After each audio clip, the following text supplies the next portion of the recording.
हिरव्यागार डोंगरांच्या मधोमधी बसलेल्या एका शांत घाटीमध्ये होतं एक सुंदरसं गाव सिमला. ह्याच गावामध्ये राहायची एक कमली. कमलीकडे स्वतःच घर नव्हतं. ती आपल्या आई बाबा आणि लहान भावाबरोबर गावाच्या किनाऱ्यामध्ये एका किरायाच्या खोलीमध्ये राहायची. जीवन सोपं होतं, आनंदाने भरलेलं, पण पैशांची तंगी कायम बनून राहायची.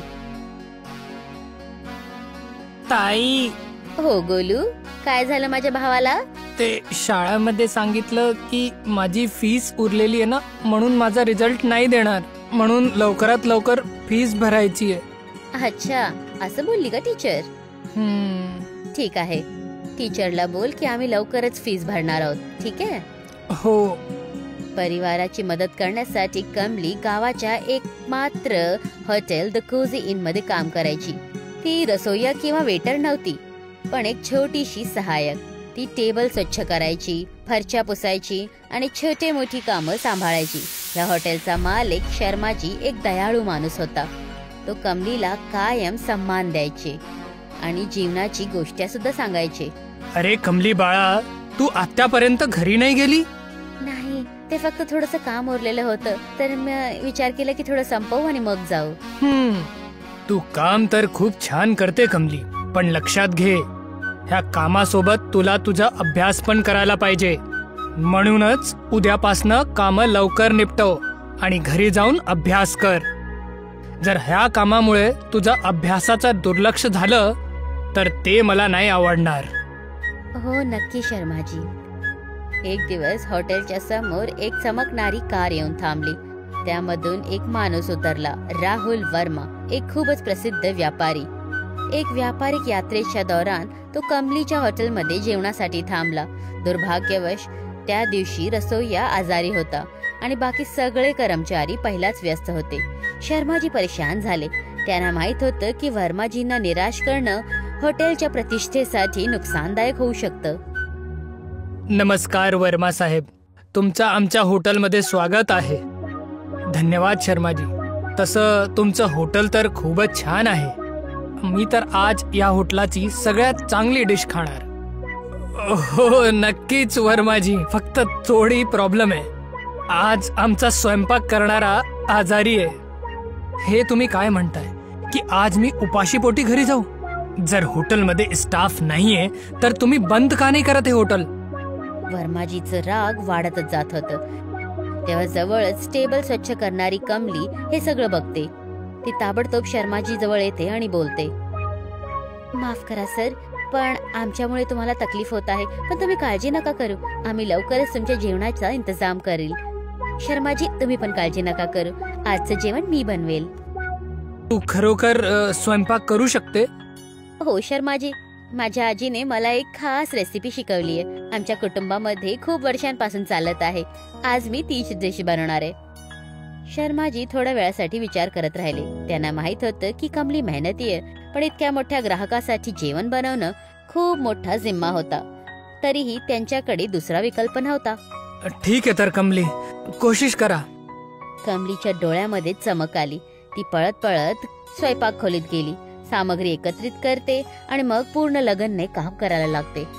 ती बांबूचे मोमोज बनवायला जात होती. एक अनोखा व्यंजन जे तिच्या पूर्वजांनी सिमलाच्या डोंगरांमध्ये राहताना इजाद केला होता.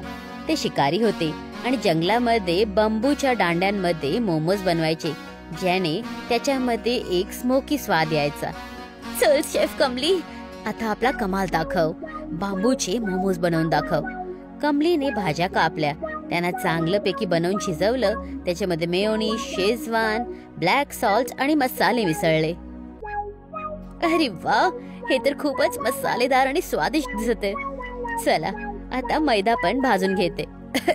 कमलीने ताबडतोब पीठ मळलं आणि त्याच्यामध्ये भाज्याचा तो मिश्रण भरला आणि त्याने तिला मग बांबूच्या त्या दांड्यांमध्ये घातलं आणि मातीने ढाकून अंगठीवर जाळलं. जसं जसं त्या बांबूमधून वास यायला लागली, स्वयंपाकघरात एक सुगंध वास यायला लागली, ज्याच्यामुळे कमलीच्या डोळ्यांमध्ये आपल्या आजीची आठवण यायला लागली, जी कायम म्हणायची, बाळा, जेवण फक्त पोट भरण्यासाठी नसतं, ते प्रेम आणि परंपराला जोडण्याचा जरिया असतो.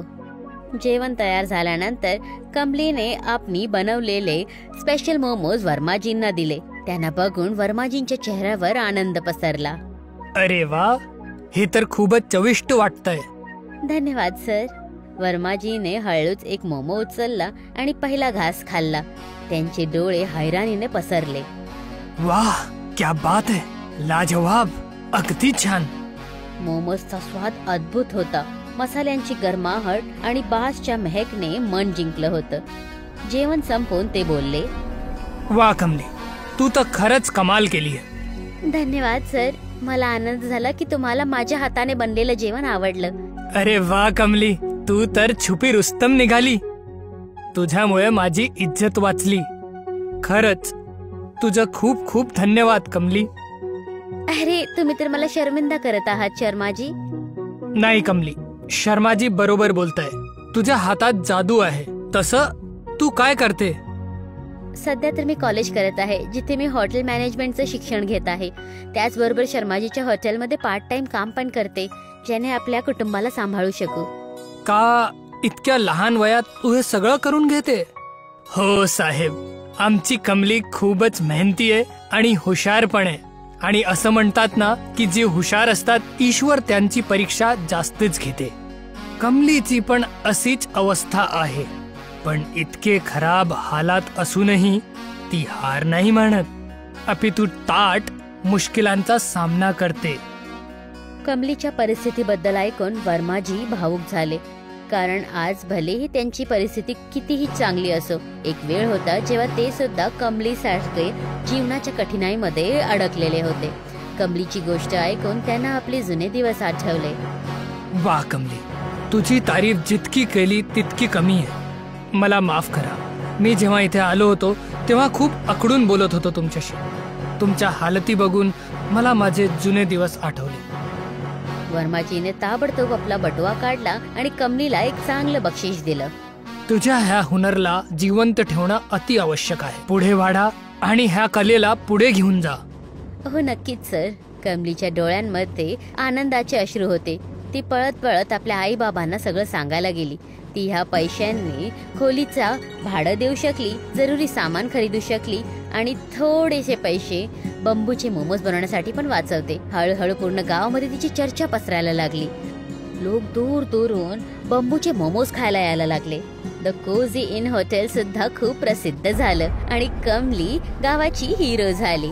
या गोष्टीची सीख मेहनत, आत्मविश्वास आणि परंपराच्या मेलने माणूस आपली किस्मत बदलू शकतो. सिंबापूर शहरामध्ये आर्यन त्याची बायको जिया सोबत त्यांच्या भैया आणि भाभी सोबत राहत होता. आर्यनची भाभी प्रीती खूप नकचडी होती. तिची अजिबात इच्छा नसायची की आर्यन आणि जिया त्यांच्या सोबत त्या घरात राहावेत. त्यासाठी ती प्रत्येक वेळी तिचा नवरा संदीप याच्याकडे त्यांची शिकायत करत असायची. किती वेळा सांगितलं तुम्हाला, मला तुमचा भाऊ आणि त्याच्या बायको सोबत राहायला नाही आवडत आणि मला अजिबात इच्छा नाहीये की त्यांनी वडिलांनी सोडलेल्या जमिनीवरती हक्क दाखवावा. माझी स्वतः हीच इच्छा आहे बायको. त्यामुळेच मी आज कोर्टात जाऊन आलोय आणि वकिलांना थोडी लाच देऊन एक खोटी वसियत बनवलेली आहे, ज्यामध्ये सरळ सरळ लिहिलेलं आहे की बाबा जाण्याच्या आधी सगळ्या गोष्टी माझ्या नावावर करून जातील. आता फक्त उद्या सकाळची वाट आहे. वाह नवरोबा, काही डोकं लावलंय तुम्ही. आर्यन आणि जिया स्वभावाने खूप चांगले होते. घरातलं सगळं काम जिया आठवणीने करायची आणि आर्यन त्याच्या वडिलांच्या बिर्याणीच्या दुकानामध्ये काम करत असायचा. दुसऱ्या दिवशीचा सूर्य उगवतो. संदीप आणि प्रीती आर्यन आणि त्याच्या बायकोला घरातून बाहेर हाकलतात. भैया, हे तुम्ही नाही करू शकत. दीदी, आमचं काय चुकलं हो? तुम्ही आम्हाला घरातून बाहेर काढाल तर आम्ही कुठे जाणार? तुम्ही कुठे पण जात, पण अजिबात माझ्या घरात पुन्हा यायचं नाही. आणि आर्यन, तुला कामावर येण्याची सुद्धा गरज नाहीये. या बिर्याणीच्या दुकानाला सुद्धा बाबा माझ्या नावावर करून गेलेले आहेत. आणि तू आता जा आणि स्वतःचं काहीतरी बनव. बस परत वापस इथे नको येऊस, समजलं? राहण्याचीच गोष्टी आहे तर थोडी दिवस कोणत्या रेल्वे स्टेशनवरती झोपा. गरीब लोक तिथे तर झोपतात. आर्यन त्याच्या बायकोला घेऊन सिंबापूर रेल्वे स्टेशनवरती जातो आणि खाण्यासाठी काही गोष्टी घेतो. तो पूर्ण दिवस त्याच रेल्वे स्टेशनवरती थांबतो. ना डोक्यावरती घर, ना ओढण्यासाठी चादर. जसं जसं दिवस जात होता, जेवण पण कमी होत होतं. आपण खायचं काय? खाण्यासाठी काहीच नाही राहिलंय. तू चिंता नको करूस, मी आहे ना, मी काहीतरी करतो. आर्यन थोडं लांब जातो आणि लोकांकडे खाण्याची भीक मागतो. जेवण जेवण कोणाकडे काही खायला आहे तर जेवायला द्या. माझी पत्नी उपाशी आहे. कोणीतरी काहीतरी द्या, कोणीतरी काहीतरी द्या.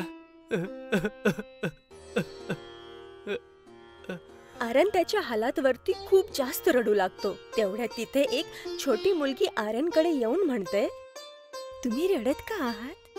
मी तुम्हाला जेवायला देते. आज मी डब्बा आणायला विसरले.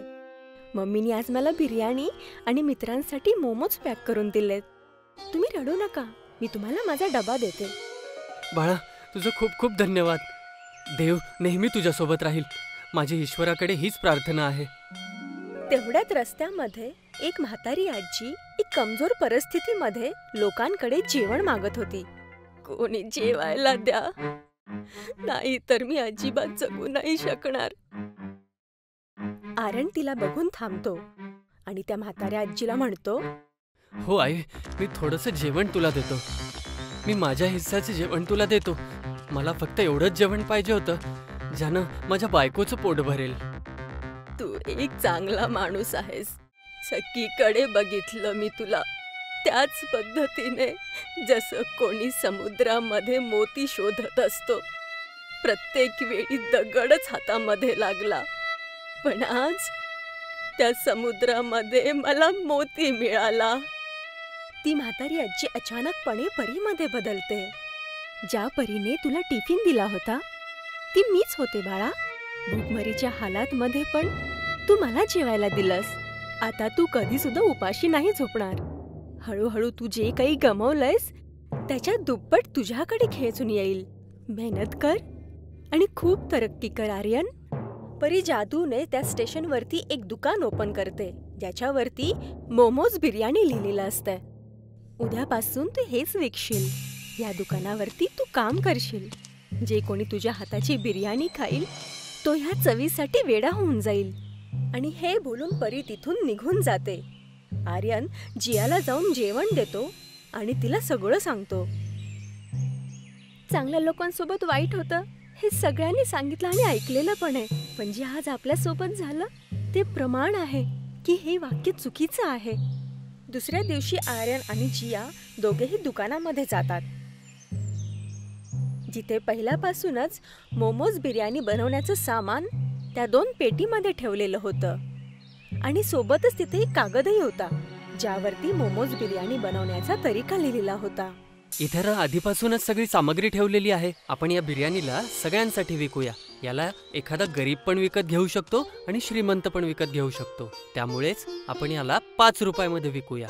अगदी बरोबर बोललात तुम्ही. आर्यन आणि जिया मोमोज बिर्याणी बनवतात आणि त्या मोमोज बिर्याणीला त्या रेल्वे स्टेशनवरती 5 रुपयामध्ये विकायला सुरुवात करतात. थोड्याच वेळात तिथे खूप सगळी लोक त्यांची बनवलेली मोमोज बिर्याणी जेवणासाठी येतात. बाळा, धन्यवाद. तू आम्हा गरिबांना तुझ्या लक्षात ठेवून ही वेगळीच मोमोज बिर्याणी 5 रुपयामध्ये विकणं सुरू केलंस. आम्ही पण दिवस सहन केलेत. आम्हाला माहिती आहे की कसं वाटतं. तुम्ही निश्चिंत राहा आणि हे सांगा की तुम्हाला अजून बिर्याणी पाहिजे का, आणि त्यासाठी अजून पैसे द्यायची गरज नाहीये. हळूहळू आर्यन आणि जियाची मोमोज बिर्याणी पूर्ण शहरामध्ये प्रसिद्ध होते.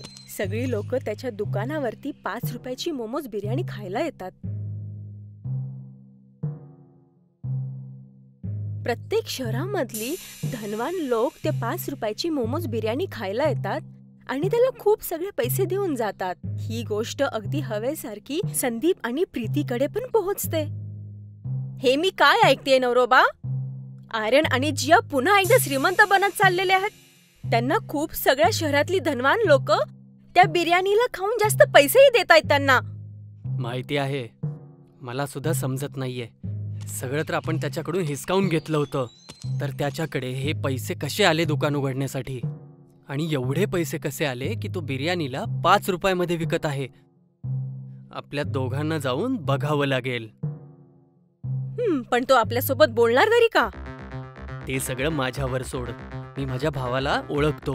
त्याचं मन खूपच मायाळू आहे. तो माझ्यावर रागवू नाही शकत. संदीप आणि प्रीती दोघेही आर्यन आणि जियाला भेटायला त्यांच्या दुकानात जातात. दादा आर्यन, मला माफ कर. माझ्याकडनं चूक झाली होती. जिया, मला पण माफ कर. आम्ही तुमच्यासोबत खूप वाईट केलं. अरे दीदी, काही हरकत नाही. वाईट तर आमच्यासोबत झालंच, पण आम्ही तुटलो नाही. आणि तुम्ही आमच्या जवळ आलात तर मी आता म्हणू शकते की परिवार आमच्यासोबत खोटं नाही वागला. संदीप दादा, आम्ही दोघांनी तुम्हाला माफ केलं. मी तुम्हा दोघांना मोमोज बिर्याणी खाऊ घालतो. आर्यन दोघांना मोमोज बिर्याणी खाऊ घालतो. संदीप बोलता बोलता आर्यनला मोमोज बिर्याणीच्या दुकानाचा राज विचारतो आणि आर्यन त्याच्यावरती विश्वास ठेवून त्याला सगळं सांगतो. दादा, आम्ही 5 रुपयामध्ये या बिर्याणीला यामुळे विकत आहेत कारण या दुकानामध्ये 2 पेट्या आहेत, ज्याच्यामध्ये आपोआप मोमोज बिर्याणी बनवायची सामग्री येऊन जाते. आणि चिठ्ठीमध्ये मोमोज बिर्याणी कशी बनवते ते सुद्धा लिहिलेलं आहे. त्यासाठी ही मोमोज बिर्याणी खायला एवढी छान लागते. चांगली गोष्ट आहे, खूपच चांगली गोष्ट आहे. मोमोज बिर्याणीसाठी धन्यवाद. आता आम्ही चाललो, पण आम्ही दोघं नेहमी तुम्हाला भेटायला येत राहू. चल ग जाऊया. संदीप आणि प्रीती घरी जातात. सांगितलं होतं ना मी, तो जास्त माझ्यावरती रागवू नाही शकत. आणि बघितलं कशा प्रकारे मी त्याच्याकडून सगळं उगलून घेतलं. ते 2 पेटी आणि ती चिठ्ठी, आपल्याला फक्त तेच हवंय. आणि इथं आपण रोज मोमोज बिर्याणी विकूयात, ते पण जास्त भावामध्ये. अरे जरा विचार करा नवरोबा, किती पैसे येतील आपल्याकडे. फक्त योजना बनवा. मी एक योजनेचा विचार केलाय बायको, फक्त तू माझ्यासोबत चल. दुसऱ्या दिवशी रात्री आर्यन आणि जिया त्यांचं दुकान बंद करून घरी जातात आणि संदीप आणि प्रीती रेल्वे स्टेशनवरती येतात. प्रवेश केल्यानंतर त्यांना ती मुलगी भेटते जिने आर्यनला मोमोज आणि बिर्याणीचा डब्बा दिला होता.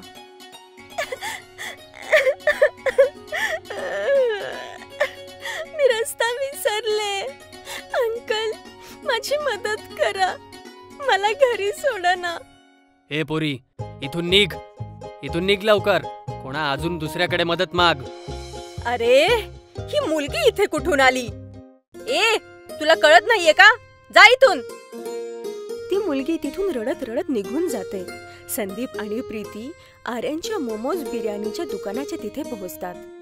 बघा, ह्याच आहेत त्या पेट्या ज्यामध्ये दररोज ते अनोखी मोमोज बिर्याणी बनवण्याचं सामान आपोआप येतं. आणि ती राहिली ती चिठ्ठी ज्याच्यामध्ये ते मोमोज बिर्याणी बनवायचं सामग्री लिहिलेली आहे. किती भोळा आहे माझा भाऊ. अशा गोष्टीला कोणी असं उघडं ठेवून कसं जाऊ शकतं. मूर्ख भाऊ आहे माझा. त्यामुळेच मी आता धनवान होऊन जाणार. संदीप आणि प्रीती त्या दोन्ही पेट्यांना आणि त्या चिठ्ठीला घेऊन जातात. तेवढ्यात त्यांना मधोमध ती म्हातारी आजी दिसते जी त्या लोकांना मदत मागते. कोणी मला मदत करा. कोणीतरी मला काही खायला तरी द्या. खूप भूक लागलेली आहे. बाळा, पेटीमधून काहीतरी खायला दे. नाही नाही, आम्हाला तुमच्याकडे देण्यासाठी काही नाहीये. आणि जसा तो शब्द बोलतो, ती म्हातारी आजी परीमध्ये बदलते आणि ती त्याला म्हणते, मी 2 वेळा थांबवण्याचा प्रयत्न केला तुम्हा दोघांना माझ्या रागापासून वाचवण्याची. पण लालच असा आहे की मी तुमच्या दोघांमध्ये वास करताना पाहिलेला आहे. नाही मिळणार तुम्हाला त्याची माफी अजिबात. धनवान व्हायचं होतं ना तुम्हा दोघांना. आता सगळं हिसकावून घेतलं जाईल तुमच्याकडून. उड्या मारत होतात ना पैसा बघितल्यावर. आता आयुष्यभर उड्या मारत राहावा तुम्ही एक बेडूक बनून. संदीप आणि प्रीती दोघं जण बेडकामध्ये बदलतात. दुसऱ्या दिवशी सकाळ होते. आर्यन त्याचं दुकान उघडतो आणि त्याला दोन्ही पेट्या त्या जागेवरती दिसतात. जसं काही रात्री काही झालंच नाहीये. शहरामध्ये आर्यन त्याच्या बऱ्याच काही जागेमध्ये त्याचे 5 रुपयाची मोमोज बिर्याणीचे दुकान उघडतो आणि त्याचं आयुष्य आरामामध्ये घालवतो.